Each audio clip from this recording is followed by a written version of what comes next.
All right, welcome back to Catalyst Conversations.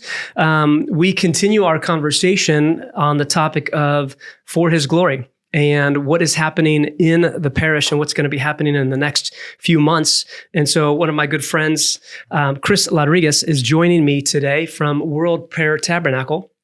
And we're going to discuss several things that have happened in his life and what's going on right now and what is going to be happening in the future of St. Bernard Parish. And so let's welcome Chris. Thank you for joining us, Chris. I appreciate this. Oh, thanks for having me. It's going to be fun. Absolutely. So how long have we known each other now?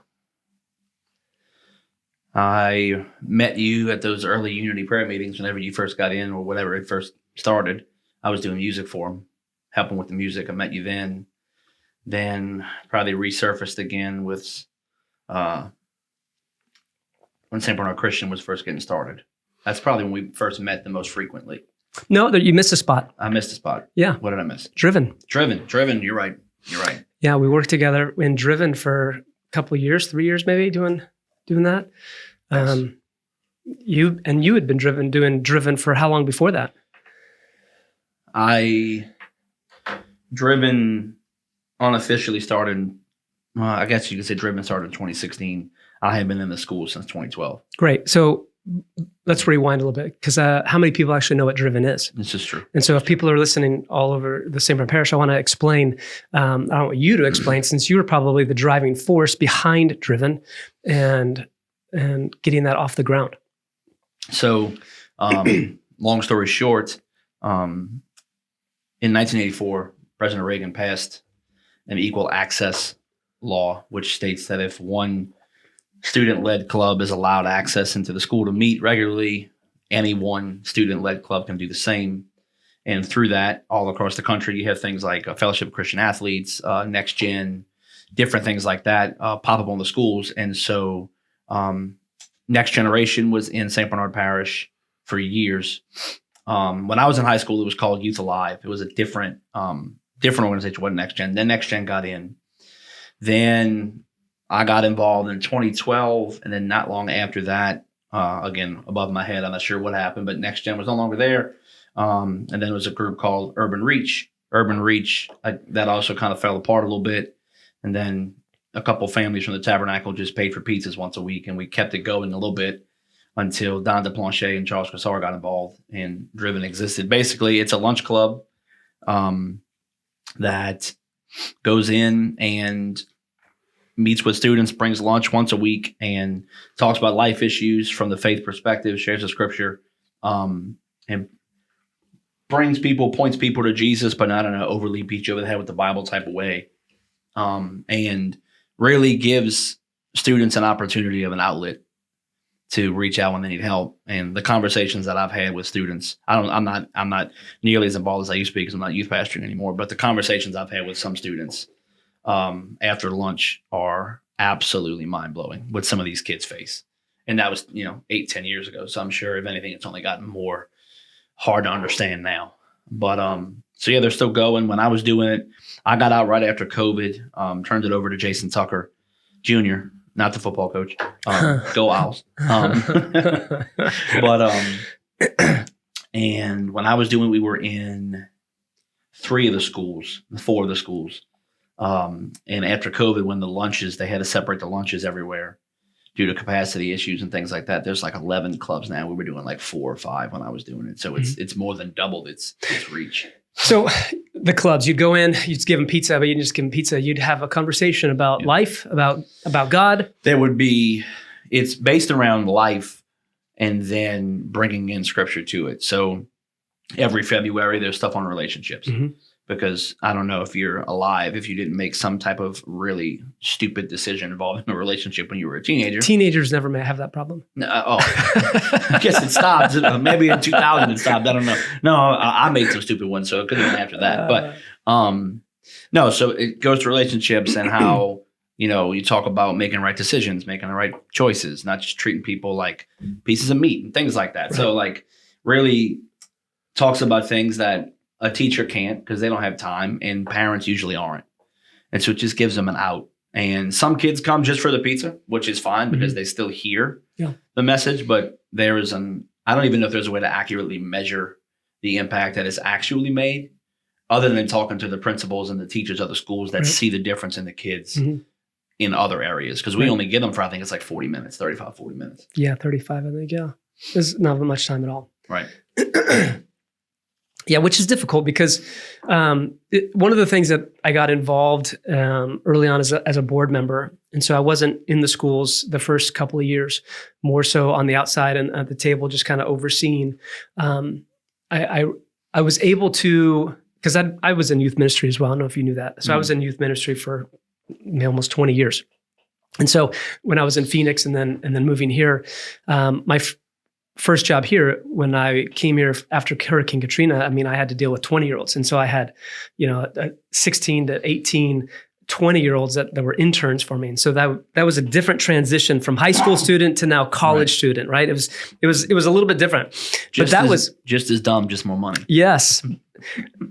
But that was 18 years ago, 16 years ago.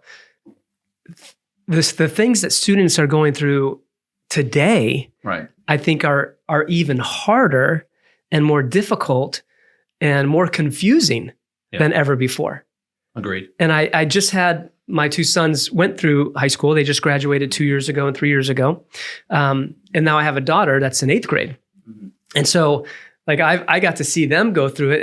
And my two sons went to 2 different schools. So it was 2 totally different perspectives of the city, of teachers, how different schools, emphasize certain things and de-emphasize certain things. And now my daughter going to a 3rd school. So I have like this weird perspective of how different our culture and society is here in the metropolitan New Orleans area. That being said, no matter what school you go to, you're being bombarded with messages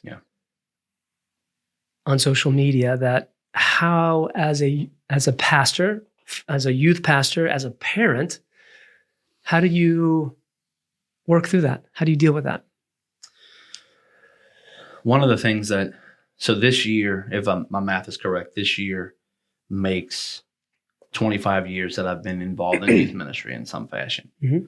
So that being said, one of the things that I've always done when I'm mentoring youth pastors or speaking to them, I always say that teenagers or youth don't care how much you know till they know how much you care, mm-hmm. which is the old saying that everybody's heard, but I think it's... You think that. Right. Anybody that's below 30, and I teach at the college locally here too, right? I've said that many times to my students. They're like, I've never heard that before. Oh, wow. I'm like, you're 28 years old. What do you mean you've never heard that before? Right. And so what you and I take for granted as common sense, right. I've learned over the years that common sense is not innate, it's learned. Mm-hmm. And once you stop teaching basic values like that, hard work, hard ethic, ethics and all this stuff, once you stop teaching that and you just assume that people will get it, man, we are in a world of hurt. Yeah. World of hurt. So you say that, hey, everybody's heard this. You need to keep teaching that over and over and over and never stop. I think we lose it because we see a generation that doesn't know much. We see a generation that is coming up that is 10 times better than all of us on their phones or the laptops or the iPads, but are lost the moment it dies or it's unplugged or they put it down. And instead, and this is something that I try to wrestle with and even try to speak to, instead of engaging them to help them, we pick on them, right? Mm-hmm. So my comment a minute ago about just as dumb with more money was not a shot at them. I just know when I was 20, the only difference in me from 20 and 16 was I just had some more money on my hands. That's all. Right. Your processing is still pretty much the same, but you're dealing with people who are getting information faster, right, and experiences faster and exposure faster than their biology and their emotional maturity can handle. And so they're being forced to make decisions about themselves for social reasons before they even have to make them biologically. Right. They're being forced to make identity shaping choices or decade-long consequences at 12 and 13 years old because it was a TikTok trend.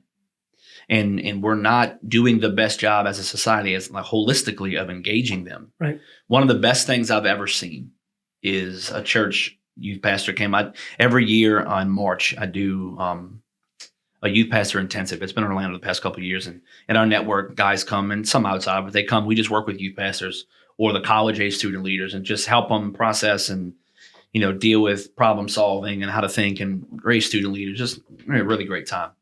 And somebody said, we have a group of kids that have come in and their parents don't come to church. They came to a basketball tournament, about 8 to 10 of them. And we don't know what to do with them. And they asked what I thought. And I said, how old are they? Like 14, 15. And most of them were boys. And I said, teach them how to change a flat. And the guy sat back in his chair. Did he know how to? Yeah, he knew how. Okay. He sat back in his chair and he had an epiphany. His the light bulb went off. He's like, okay, I got it. Mm-hmm. Go home. How to fix a flat, how to check the oil, like basic, simple things about life, how to tie a tie that they're not getting, that they don't need at 16, but they may at 21. And if nobody teaches them, we just look down on them because they don't know it. Somebody taught you. Right. It was just common knowledge back then. Mm-hmm. Where my dad taught me these things. Half of them don't even have a dad teaching them. This is good. This is one of the things that I've taught in a few leadership seminars, is because I've had so many people come up to me like, where are the good employees? Like, where's all the good leaders? Like, it's hard to hire people because these kids, these young adults, they don't know anything.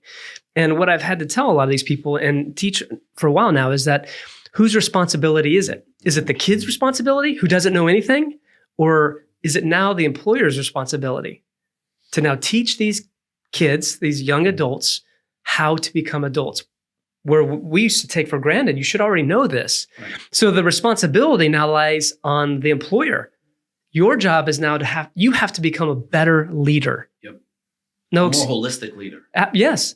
You can't just teach them how to fix a widget. You have to teach them and step all these steps back and understand how all these things work. And then, not to mention, this is one of our problems in culture too, but how do you teach this? But we have to get back to teaching ethics. Mm-hmm. How do you, so many people today, their examples on social media and even maybe in their own family is they watch and perceive to get ahead in life, you have to lie, cheat, steal, because that's how do you promote yourself? How do you get ahead of somebody else if you don't do these things? Mm-hmm. And where do they get that from? They see it in their homes. They see it in businesses. They see it in their music.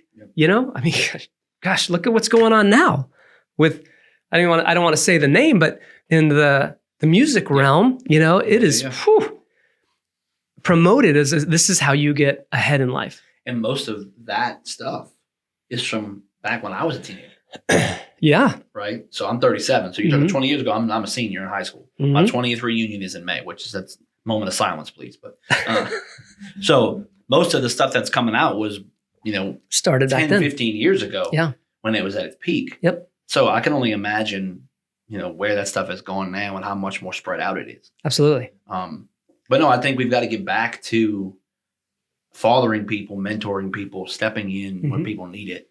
And a kid doesn't understand they need it. They're not going to know they need it because they're not being taught it. They're not being showed it. And so we have to take the initiative and realize that I'm going to teach you something. I'm going to invest time in you. And you may not even want it at first. But I know that you need it. I love you enough to push through this awkwardness of, no, this is why. See, you got to wake up early to be to school on time because on time matters. Character matters. You got to get up early. Yep. I have trouble getting up. Well, it's because you're going to sleep too late. Well, I can't go to sleep when you're eating too late. You can't eat pizza at 11:30 expect to go to sleep. It's holistic leadership rather than my leadership starts when you clock in at the job. My leadership starts when you walk in my classroom. We've got to get more holistic in what we're doing with young people as they're coming up, or we're going to have a really tough time 25 years from now. But this is what love is. Right. I think we live in a society that is confused on the definition of love. Right? We think that love is just affirming people in what they want to believe or what they like. If my child wants to eat sugar and candy all day long, like, I love them. That's what they want. Yeah.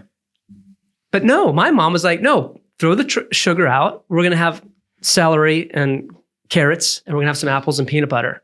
Mom, it's terrible. Yeah. 20, 30 years later, you realize that was the best stinking thing she could have ever done for me. Mm. because the other stuff is literally coming out now, killing us as a society. Right. It's so horrible for you. And so at what point are adults willing to take on that mantle of responsibility and say, no, I need to do what's right? And here's where, let me switch gears really quick. Getting back to what's right, I started an organization about a year ago called the 4 Pillars. And the premise is that there's 4 pillars to every good society. And the 4 pillars are, obviously, you need a good government, you need safety, you need good safety, whether it be sheriff's department and fire department. Those have to be good. You have to have good education. Mm-hmm. And the reason I started this organization, because I was going to all these meetings within the government, and I was leading in prayer and opening up for a lot of these things, probably 3 or 4 times, 6 times probably. And I heard the same speech over and over from all these same people. We have such great government. We have great schools. We have great sheriff, blah, blah. And I finally got kind of frustrated. And I went to the parish president and the superintendent. I said, you guys know there's 4 legs to every chair, right? It's not 3. And the moment that you take faith out of society and out of a culture, what happens to that society? Yep. It's going to crumble. And so I started this organization. I said, look, these 3 things are very important, but without faith, you have nothing. And so we have to interject faith back into the community. You have to see faithful people in government, faithful people in the sheriff's department, faithful people in schools. Because once you take that out, it doesn't have to be shoved down people's throat, but you just need to have people of faith in those positions living this stuff out.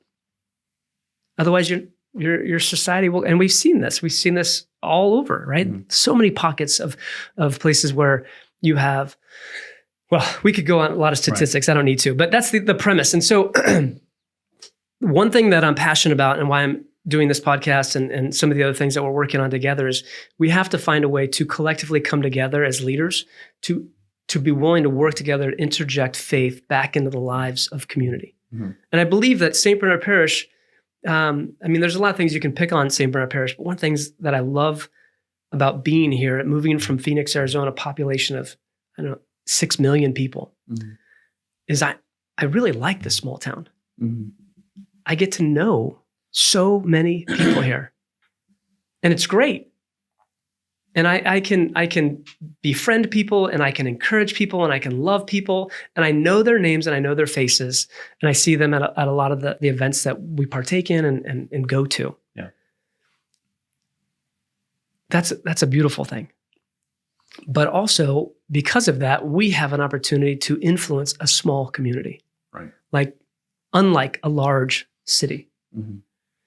There's a large percentage of people here. If we came together in faith, we could make a huge impact, and we could make this place a light in what's kind of known as a dark place in the metropolitan area. So, for that, I guess my question or where I'm going is that I want to know from your perspective, what do you believe that your role is in this community?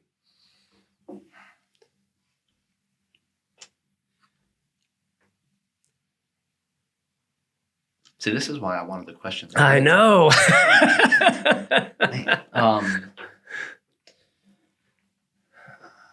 I would say the first thing that comes to mind is faithfulness and consistency. When the last election cycle was going on, and I would meet with the different candidates for, parish president or, whatever. They always ask, what can they do for us? And I'm like, no, what can we do for you as a leader in the church, leader in the community, as a pastor, as, faith leader, things like that. And I said, because we don't have term limits. I'm going to be here after you're out of office. Even if you have 2 terms, I'm still going to be here unless God moves me. And so it's I think we have the unique ability to be a consistent level of leadership that is dictated, as long as we don't do anything stupid, is dictated by the Lord's timing and His plan. And so just to be a consistent and faithful model of who Jesus is. And through that, I believe that I'll always have some type of involvement with teenagers and student ministry. And I've got some stuff that I believe the Lord has, that we're going to be doing years to come, I would love to. One of the things that I'm really passionate about that I haven't even got to unpack at all is we know we have an addiction problem in St. Bernard. Really, it's not just here, it's everywhere. And I believe we have a lot of great programs and things that help get people out of that lifestyle. Mm-hmm. But there really isn't as much of helping them get into a new one. Mm. And before a lot of our mess went down with our building, I was beginning to work on starting a nonprofit to get resources together, job training, things like that, to help people when they come out of a rehab facility, when they come out of those getting clean type organizations where you could come here, get trained, get a job. Mm-hmm. And instead of just taking you from a lifestyle and throwing you out and hoping you can make it and stay clean, we're going to help build this stuff around you. Mm-hmm. And it's really just to bring hope and to lead in whatever way the Lord leads. And then just see as many people as possible impacted by the love of God. Because to me, we could talk about 100 different topics. And at the end of the day, people need to know who Jesus is and what he did. Right. Because regardless of what other pillar you're attached in, or regardless of what struggle you're facing, battle you're facing, what was it, the old Petra song, Jesus is the answer for the world today. Above him, there's no other. Jesus is the way. Like that's where it sits for me. So right now, that looks like helping with driven organization, helping with disaster response when it comes up. 10 years from now, it may look something completely different. Yeah. But it's always going to be to glorify him and be used by him to show people who he is in every way possible. Well, let me know what that looks like when you get closer to that, because I've tried to work with two other organizations that tried to start that over the past 10, 15 years. And so I was in conversations with them. I wanted to find a way to encourage them and help them, and they could never get off the ground. Yep. I don't know if it was political or if it was funding or whatever it was. And then I was also involved in what's the homeless shelter in New Orleans? The mission. I was also involved in the mission there for a while too. And so my experience is that you're tapping into something that's important to me, because even though Petra said Jesus is the answer, my interpretation and understanding of Scripture is it's not just about the believing part. The Crusades and the Billy Graham Crusades and all that stuff saved millions of people. Right. But what did it do? How did that work out? I believe that the call to Jesus is the call to discipleship. 100%. It is not just a logical thinking of like, oh, okay, if I say this prayer, then I get to die and go to heaven. Right. That is not the message of the kingdom of heaven. Mm-hmm. The kingdom of heaven is that God calling you to be a part of the kingdom of heaven here and now, right. That you can experience healing today. This idea of like going through rehab and going through restoration, and that your life can be changed. That is a miracle. Yeah. And that is the focus that we should be looking at. The miracle isn't just believing in Jesus. The miracle is seeing Jesus conform you and transform you from what was broken and destroyed into something beautiful, and that he can now use to continue and enhance and move his kingdom. Yeah. And anything that you find that you can be a part of that, let me know, because I would stand with you. I would stand behind you. Anything I could do, because that is my heartbeat here. With the Tabernacle, one thing we've been really working on, it's got to be for 3 years now, is we've put a massive amount of time and energy and effort into discipleship, into what it is, what it looks like, and how do we, not just what it is, but how do we do it? Mm-hmm. Because there's a book, I think it's by a guy named Jack Haynes. He's a missionary church planter guy. I believe he was in Asia, like Australia area, something like that. And his book, I think it might be his only book, but the one I've read is his last words, our first command or something like that, was to go and make disciples.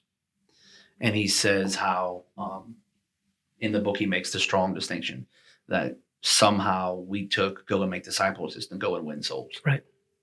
And that's not what he says. No. And it doesn't even say go and make either. What's it say? The emphasis isn't on go. Okay. right? The emphasis in the Greek is on the making, but it's not, the translation isn't really making it. It really, the best translation I've ever heard somebody say is in your going, disciple. Gotcha. Which changes the whole emphasis, right? The whole go and make means like, I got to go and I got to do something that maybe I'm uncomfortable with. I got to like make you somehow, as opposed to you go to work, you go to the grocery store, you have neighbors, in your going, teach them what it means to follow Christ. Right. That's pretty easy. Right. And that's what we've been focusing on. Good. We didn't have that wording. But Yeah. I'm going to borrow that. But please no, get it out there. But I think that's been a major emphasis because, again,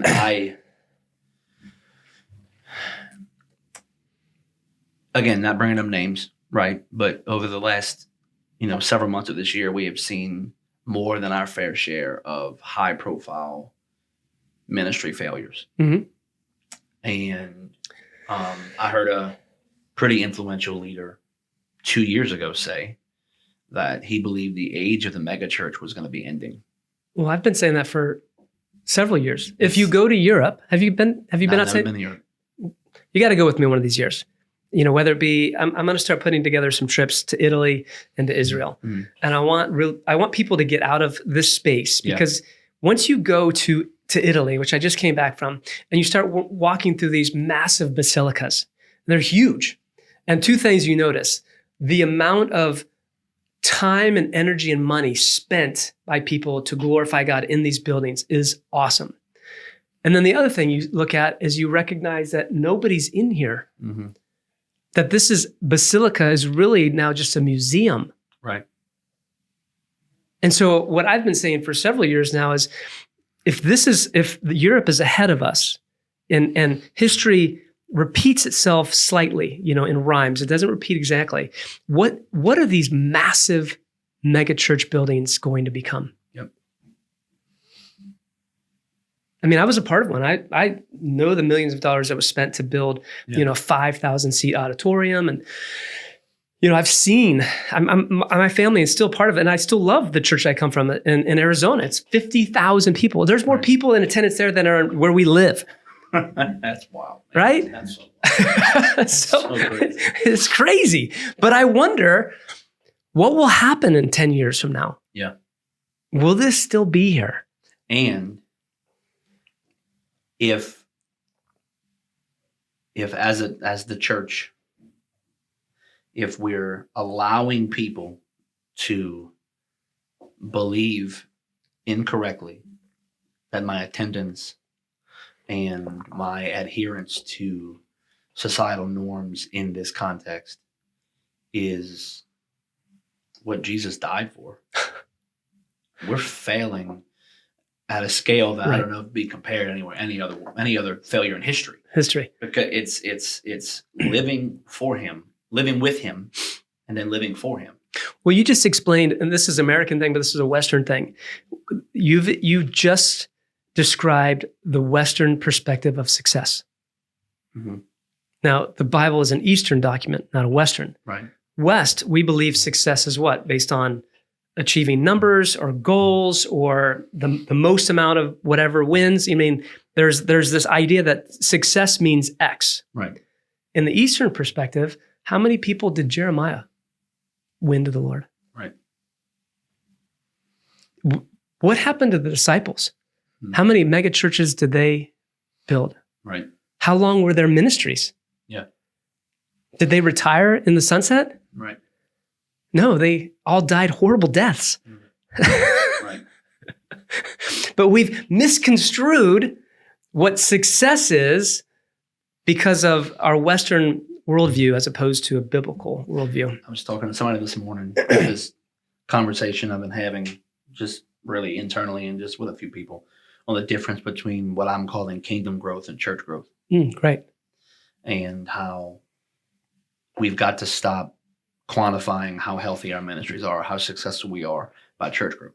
Because the reality is, if I had a moral failure and the tabernacle ceases to exist, somebody's getting 200 people or 100 people or 50 people. Like people are going different places, but that's not kingdom growth. That's church growth. That is, Christians coming in my church has gotten bigger because more people are attending. Kingdom growth is when you take the guy who is just getting off of heroin or just getting off of pain pills, and 3 years later, he's ready to teach people how to follow Jesus because he's grown and he's learned to walk with the Lord, and he's making disciples, and he's being faithful, and he's got a healthy marriage, and he's being great to his kids. Well, I would go one step further. Yeah. But you hit at the end there, and I would reverse that order. What's healthy is not necessarily that he's now becoming a pastor, No, but that agreed. he's come back and restored his family. Right. There's nothing greater in the Bible than a healthy family. I mean, Leviticus 19, Deuteronomy 6, all of those commandments are about the family. God's first commandment is Leviticus 19, be holy for I am holy, says the Lord. And what does he say right after that? The first thing of how to be holy, he says, honor your mother and your father. Right. And then guard my Sabbaths. I am the Lord. The two most important things to be holy, your family and worship. Yeah. What's more important than that? Right. That's where leaders have to get back into the society and teach, like, look, brokenness should come back to restoration of the family. We should make that whole again. Right. The family is so divided. We have so many mothers that have, kids with no fathers. I mean, the statistic that I heard recently is, unfortunately, the Black community, there's a 70% of children growing up today are without a father. Gee. I mean, that blows my mind. Mm-hmm. And this used to be in America, probably the strongest Christian culture in America was the Black family. We're going in the wrong direction. Hmm.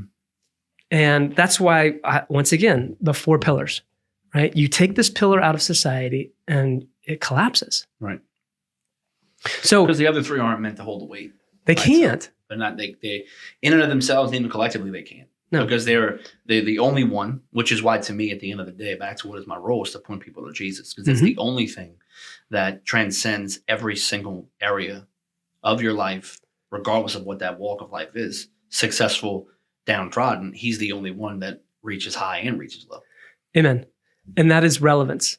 Mm-hmm. Okay, so then I'm going to transition to the role of church, because I think this is what's most important. We're struggling today with teaching people how Jesus is relevant to their life today. Mm-hmm. So how do you do that? Oh, man. You got to give me, I'm just kidding. I didn't have this one written down. This just came. No, so. it's fine. It's fine. Well, to me, first and foremost, you have to know him. So one of my overseers told me this years ago, that he doesn't study to preach. Mm-hmm. He studies to know Jesus. Mm-hmm. And as long as he knows Jesus, he always has something to preach, Mm-hmm. which I thought was very profound, which obviously he prepares a sermon. Sure. But his studies are not to get up and perform or give this great lecture. His study is to know Mm-hmm. him, the relationship aspect. And before I can ever make him relevant to an individual who doesn't know him, I have to know Jesus first.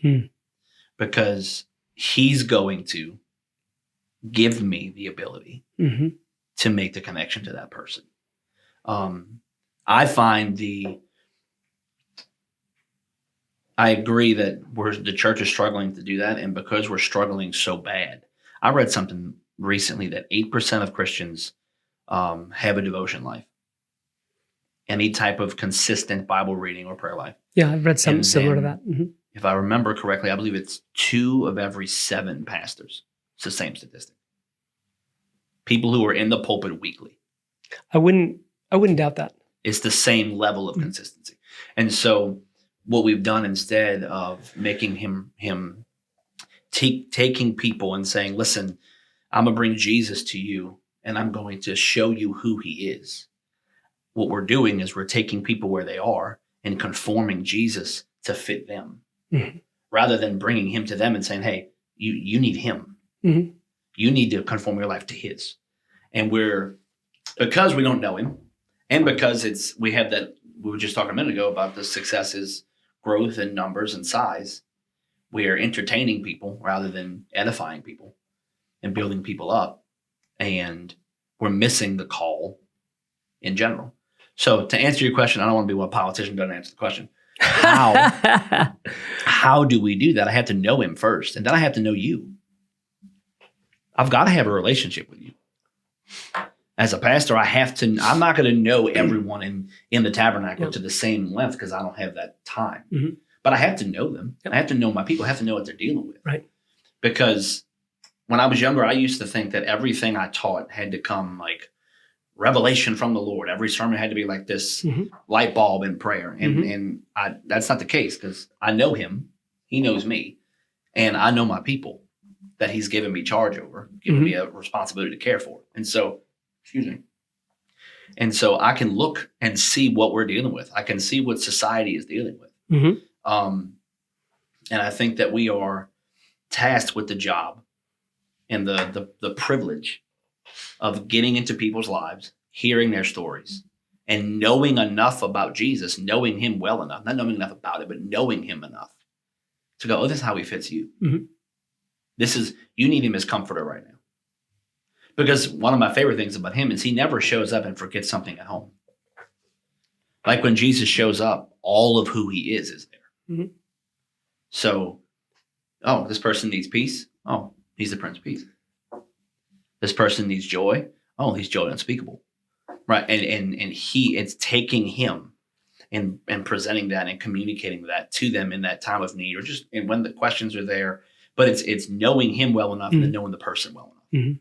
And I think we've lost that. I think the business aspect of ministry, I think the performance or the entertainment side of ministry has gotten, look, I think we need to have nice spaces.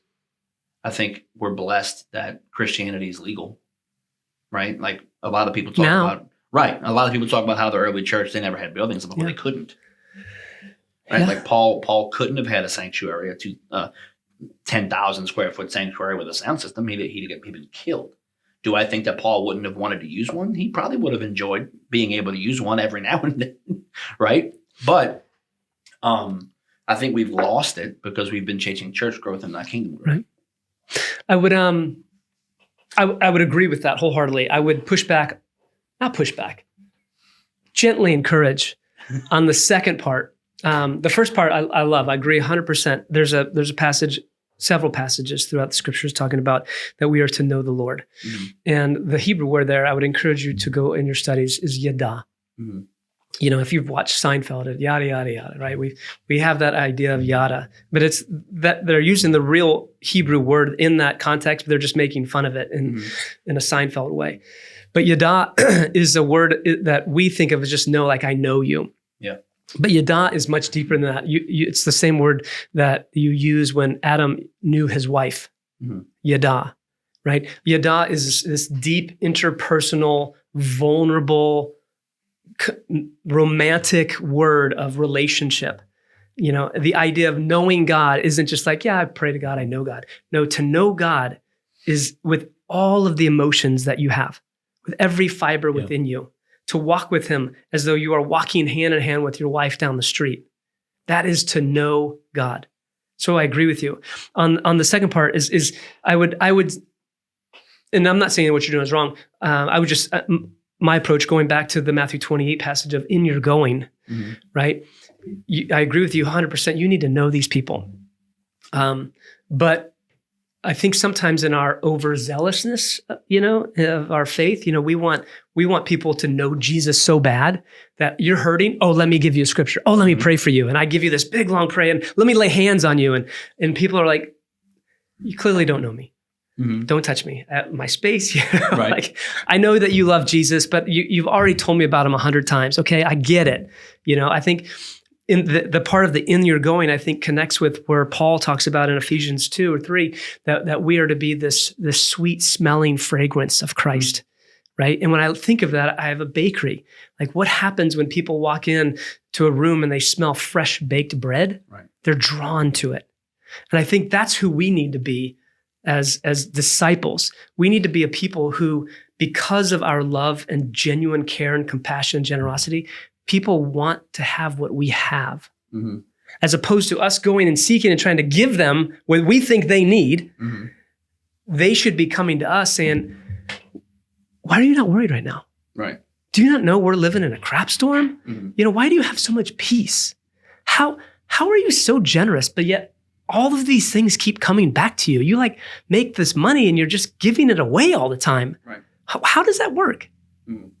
I mean, what would society be like if this was how disciples in this parish were defined or described? Right. I think it's hand in hand. I think that is the in your going, 100%. It's the go and make in your going. I would explain it the same. That I'm going, I'm living my life. I'm going to make disciples. I'm going to be involved in this. I'm going to disciple people. I'm going to show them who He is. I think I 100% agree. And where I think the church drops the ball is, again, church growth, kingdom growth, where because church is so vital, I got to look a certain way, sound a certain way, talk a certain way, be a certain way. And then Tuesday, I'm not at church, so I'm not the same person. Oh, where it has to be constant, right? Well, that's Yada, isn't it? Yes. Yeah. Well, I mean, and you might probably will know it more than me. Song of Solomon, chapter 1. There is I can't remember the verse right now. It's in the teens, where I believe it's the Shulamite woman is describing that she has a brooch, a sense, that she puts in between her breasts. Right. That's only for her lover, right? That there's a place that has to be only for him. And the intimacy that comes from that, because a lot of times we want people's lives changed, but life-changing action, while I do believe that there are suddenlies that the power of God can show up and instantaneously change people, right? I had a herniated L4, L5 in my back in May, and it went out on vacation, and I literally prayed for myself, and I haven't had an issue since. Amen. Like instantaneous, can't make it up, can't figure it out, can't explain it, but I can do things that I couldn't do before that, right? But I think certain aspects of Christianity put too much emphasis there, that the scales, too much is on that side, where we want to go Shabbat everything and just pray and power of God's going to do it all. Right. And then I walk out and go and beat my wife. The flip side of it, I think, is if we're not careful, it becomes too philanthropic. And not kingdom enough, because Acts 14:3, and they stayed there teaching and preaching, and signs and wonders followed. And so I do believe that there is a unity of the two. Absolutely. And when we're doing both of them, I believe that sign and wonder isn't just, oh, wow, I got healed. I believe the sign and wonder is when I'm a sweet fragrance, when I smell like fresh bread. Right. Because Chris isn't fresh bread. Chris is jacked up. We're broken. Right. Absolutely. But it's him coming in Romans 12, and being transformed into him, into his image. Yeah. That I'm now appealing when I shouldn't be. Right. When I'm now acting, or I'm not even acting, where my responses, not my reactions, my responses are not normal. They're not normal to society. And people are asking the question, wait, that's different about you. There is drawing the blank of it now. There is a tradition in Japan with pottery. I don't know if you've ever seen this, where a broken vase, for us in the West, a vase gets broken. What do we do with it? We sweep it up, we throw it away. Yep. In Japan, they take that vase and they glue it back together. And the glue that they use is gold or silver. So when they glue it back together, you see all of the brokenness. So that when you put this whole vase back together, it's beautiful. And I think that we have to find a way to teach this message to believers that, yeah, we are jacked up, we're broken. But when God puts us back together, all of that brokenness, we don't want to forget it and like sweep it under the rug like it never happened. No, let God use that to signify how powerful He is, how screwed up your life was, and a messed up person you were, that He's brought you to become who you are today. That should be glorified. One of the things I've never understood, and I've been in church my entire life, I've never understood. Disclaimer, I'm not talking about crude details. But when people don't enjoy sharing their testimony, this is who I was. I'm not saying we do it in a way that glorifies the enemy, because sometimes that happens too. We start talking about it and remember that night? Oh my gosh. But when we don't, man, I want people to know who I was. At 14, I was the most arrogant person you've ever met. because music came easily to me. Yeah. Like I want people to know who I was and how if it wasn't for Jesus, think of the trajectory that is on. If you're that arrogant at 14, where are you at 30? Right. You know what I'm saying? You're divorced twice. I think this is a problem because of, what's the right word? It's either humility or it's shame. I don't believe that God has fully healed me, or I don't believe that I'm a new person. Therefore, I'm not going to talk about it, which goes back to Yada, right? Because if you did know God, you would know He's cleaned you up, right? That you are a whole person and you are loved. Maybe you're still carrying around that baggage from your past or your parents who never told you they loved you, or acted in a way they told you they loved you, but they acted in a way that you were treated like crap your entire life. So you thought you were crap. And so now you have God in your life, but you've never worked through that with God. You've never brought that to God. You've never maybe gone and have somebody work through that problem with you and have to reprocess it so that you can recognize that you are whole now. Right. Or the humility side, which is, I don't want anybody to know that because I'm cooler than that, or I don't want anybody to know my past, right? Because, we might think differently of me. And so my pride, my ego holds up the humility and vulnerability of, look what God's done. Right. Yet they overcame him by the blood of the Lamb and the word of their testimony. Like I tell all the time, even when I'm speaking on Sundays, I hope I live to my 90s. I want to be old. Do you know how much you're going to see? I want in the next, what are you, 30? 37. Right? In the next, 53 years, right. You're going to see more in 53 years than somebody who's 95 today has seen in a 95. I mean, they've seen a lot. Right. But what we're going to see, things are changing. I want to do it because to me, and I've been like this even when I was young, as a kid. I'm a historical guy. I love history, and so I remember meeting. I don't remember his name. I'm close to see his face. I met one World War I vet. Wow. I was very young. Okay. I was like 7 maybe, and I just remember because he had a little hat, right? And I meet this guy, and I didn't realize what it was then, right? Sure. But looking back, I'm like, wow, right? And then the World War II vets are dying at such a rate now. Huge, but yeah. I mean, I remember they were very common just to meet, talk to those guys when I was younger. Yeah. And being able to sit back, because I think there's something so pivotal that we've lost because of society and our technology and everything, of genuinely understanding what it means to be constant, what it means to be faithful, what it means to be dedicated. And I just want to be able to look somebody in the face at 90 and say that Jesus has been faithful. Period.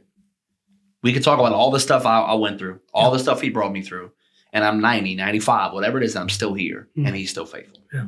He's never failed. And to me, I don't know, because again, we're talking, sure, can he do supernatural things? Absolutely. I fully believe he can do all that. But to me, that is the most powerful expression, is when I can look another person in the face and I could say, I've been through this, I've been through X, I've been through that. And he's faithful. My wife and I were just talking about this in a small group we're doing the other night. She actually mentioned it. 2018, we just moved into our house down in Violet. And I was flying to go do a wedding, and I got a phone call from her. And, we get a text. Me and Jason get a text that, hey, call me as soon as you can. The kids are okay. So it's like midnight. My dad's very sick, so I thought something happened to my dad. So I make the phone call, and she says, hey, Addison threw up. I was bringing her downstairs, and I slipped and fell and broke my foot. And I said, well, baby, how do you know your foot's broken? She said, my big toe is pointing at the ceiling. Oh, it's like, oh, okay, well, we're sure. And here I am in Houston. It's midnight, and I'm in Houston. And so she has to have surgery, and I'm not even home for the surgery. Like, they had to do it very quickly. 2 weeks later, we found out she's pregnant. We didn't know this. They did the whole surgery workup, didn't know that she was 6-7 weeks pregnant. Wow. Well, we found out on a Saturday. They didn't test her? They did. It didn't show up. Wow. Okay. And we found out on a Saturday morning getting ready for a wedding. And the next morning, she miscarries. So we didn't know. Found out, and for 24 hours, we had the whole, just her and I know, the whole, that cool moment you have, right? And the next day, she miscarries. And I remember being so confused because I did not know if anybody in my family had ever had those. Or I wasn't around when they did, if they did, right? And I believe some people on her side have it. It's something I had never walked through. And so when you don't walk through something, chances are you haven't wrestled with it. Right. Through faith, through the word, you haven't wrestled with it. And I remember being so confused as to what was the purpose of this. Mm-hmm. Why? Doesn't seem to make sense. Doesn't seem that, if we believe that he opens and closes the womb and children are a heritage, a blessing from the Lord, and bless the man whose quiver is full of them. Like, why is this the way it is? And if she was pregnant before the surgery, why didn't they catch it? What's it before? It was obviously before the fall. Right. So like, what is going on here? And I still can't look you in the face and give you, this is why. I'll learn one day. Now I see in part, right, as the mirror dimly lit. Mm-hmm. But I remember that was a Sunday. So I believe we only told our parents that Sunday. The next day I go to work and I walk into the office and Pastor Derek is there. And one of the many things, somebody says something and you can remember what everybody's wearing, right? And he walked up and my mom, I think, had told him. And he comes up to me and he says, I don't have an answer. So don't ask me for one. I said, okay. He said, all I know is, he said, you'll be able now to walk people through this mm-hmm. when you couldn't have before. Yeah. To me, we have to be able to do that. And if we can't share our story, mm-hmm. regardless of how painful it is, we can't do that. Because how do I know if this gets put on YouTube and a decade from now, somebody comes across it, and I'm bald as heck by then and hopefully skinnier than I am right now. But, all the above, somebody finds it and hears that story and realizes that there is hope because they're walking through it 10 years. But if I'm too ashamed, or if I'm too, as you're saying, the ego is too big of a deal, we're missing the opportunity of giving God glory in so many different ways. Yeah. And we never know who that's going to impact, who that's going to reach. Yeah. And I think one of the dangers that we have as believers is trying to define why things happen when they do. Yes. And I think one of the most misquoted passages that people use in those situations, because I can empathize, I've been there. My wife has also gone through the same thing, is that when people try to quote like Romans, God works out all things for the good of those who blah, blah, blah. But we want to read that passage out of context as though God's going to work this out for me, in my situation. But in context, the passage is over the span of God's time frame. Yeah. Right? It's not necessarily directed towards you. I might not know, but because I've gone through this, now I know how to walk with somebody else. Right. And that's how we have to take it. You hit it right on the head, 100% correct. I don't know. I don't know why my wife miscarried. You don't know why, but I'll stand with you. I'll sit with you. If you just want to sit here and say nothing, we'll sit here and say nothing. Yep. But I'm with you. One of the most fascinating things for me, and I don't know why I didn't put two and two together for so long, because I've been in church my whole life, but Abram gets the promise, and then have descendants as many as sand, the seashore, and stars in the sky. And then he dies. And if my math is correct, and you may even know more than me here, he only gets to meet 2 grandsons. Mm-hmm. He doesn't even get to meet any of Jacob's kids. No. Right. So he's promised that he's going to have the descendants as innumerable as the sand on the seashore. Yeah. And he meets 2 grandkids. Yeah. Did God fail? Did God fail? Well, of course not. Right. Because he never promised him that. But what I'm saying is that a lot of what we do is we hear, oh man, God's going to do this. His word says he's going to do this. Well, yeah. But at no point in time is it bound to the confines of your life. That's right. And your time here. He's faithful, and it may even outlast you. work all together for good. I agree with you completely. What is good? He is good. It's his purpose. Yes, for those who love God and are called according to his purpose. Yes, I understand the second half of that verse there. But let's not kid ourselves and think that the whole plan of redemption revolves around Matt and Chris. The whole plan of redemption revolves around Jesus and the purpose that he has and getting glory and people being brought back to him. Right. And that's the good that things are working out for. And it may not feel good for me. That situation's never going to feel good. Yeah. There's never a day in time I'm like, man, that was a great time. It's never, ever going to happen. And sometimes God has to put us through painful times to refine us for something later. Well, not only that, but how do I ever know him as comforter if I don't need to be comforted? Right. How do I ever know him as healer if I'm never broken? Mm-hmm. And so people wonder, man, why am I walking through this? Well, have you experienced him in this yet? Mm-hmm. The first time him and the disciples are on the boat, he's asleep. And he wakes up and calms it. Well, second time, the same sea, same situation, but now he's not in it. Mm-hmm. First time, he lets him know that I can get up and calm it. Second time, I can walk on this. Mm-hmm. Like I'm so far above this. Not only is it a storm, but I can literally walk on it, right? And I think he has to show us through those things, through the experiences.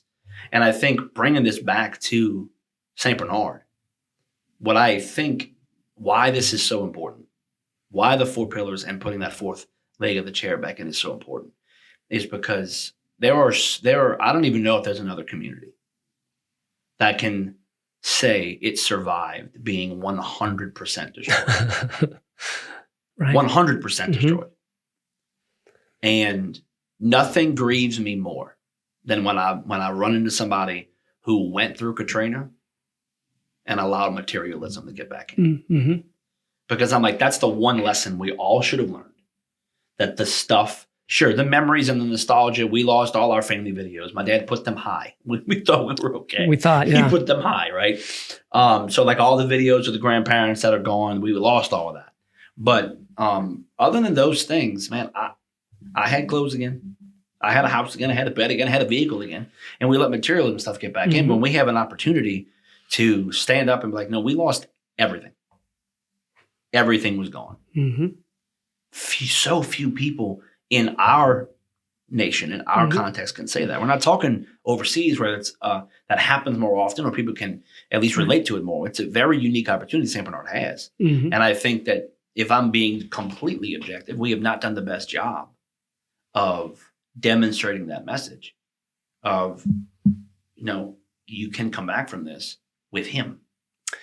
I heard something, I was taking a class on Nietzsche, fascinating, and how he's been used to, in one way, used for evil. But there was something that the professor said that I found absolutely fascinating. He said, you should never do something for someone that they can do for themselves. Mm-hmm.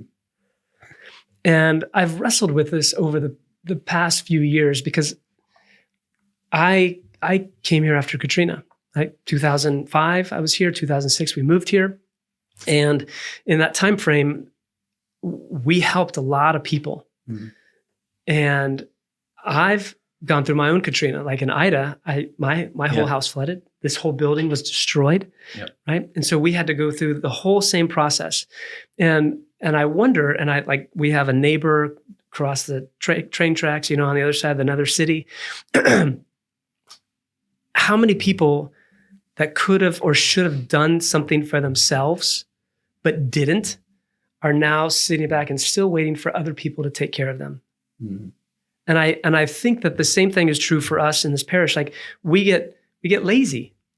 And once we get lazy, we get apathetic. And then what's the opposite? I've had this conversation with a lot of people. What's the opposite of love? It's not fear. It's not anger. It's apathy. Mm-hmm. Right? Once we become apathetic and just uncaring, then how can God be a part of anything that we're doing? Mm-hmm. He's usually not. Right. And so at some point, we have to get people back to the idea of, okay, God has brought me to this place, like riding a bike. Your dad taught you to ride a bike. He ran next to you, he held you the bike and this stuff. At some point, he had to let go. Right. And you had to ride it on your own. Mm-hmm. I think that's where we are right now in this time.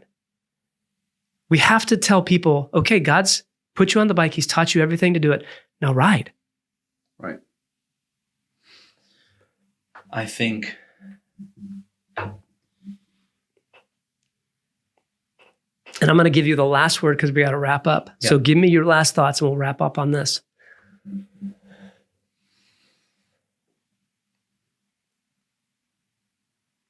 where I think we lose it